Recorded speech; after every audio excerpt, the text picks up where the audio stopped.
Skye, I'm 20 and I think I started playing football when I was about 5 or 6.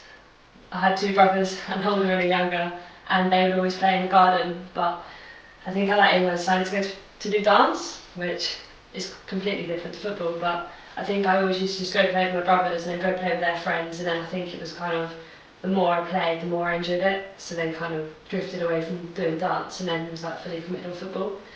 I think my brothers have influenced me to play and to keep playing because they both still play now, just locally. So I think they influenced me to start playing.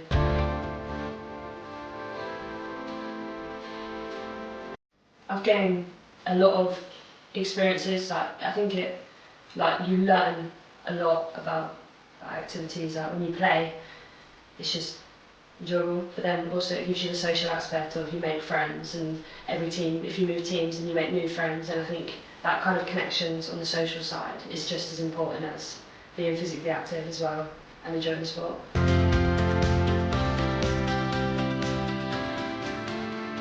I don't think so.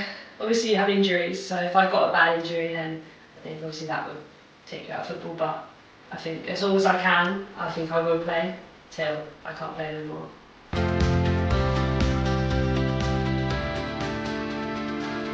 Yeah, I think when I was obviously younger, girls' football wasn't really heard of. So at school there was no girls' team. It was you play in the boys' team or you don't play at all.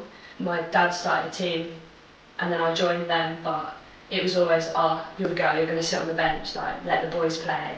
And then the more you play, the better you get. I think that was the main barrier, is lack of girls playing, is the lack of recognition that girls can play football. It isn't just a man's game, they can play. It's changed obviously now due to, I think, massively on Lionesses winning the Euros and coming runners up in the World Cup. That's changed the way, not just men, but the way females also look at the participation of girls in football, especially. I think the barrier was definitely frowned upon.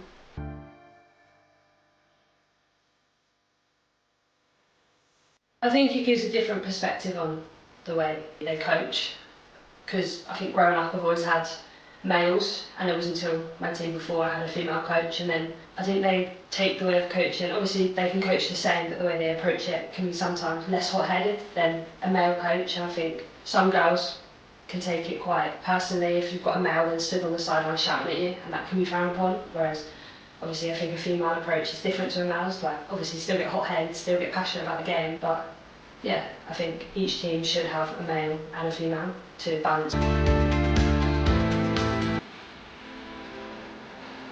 I think there's always going to be setbacks, but it's how you overcome them setbacks. So you're always going to get frowned upon being a young girl or injuries, but it's how you bounce back from that and you prove to people that you can play and you can go just as far as the men's. So I think it's just keeping the motivation up within the young girls to play, and I think it's going to just continue to increase within girls.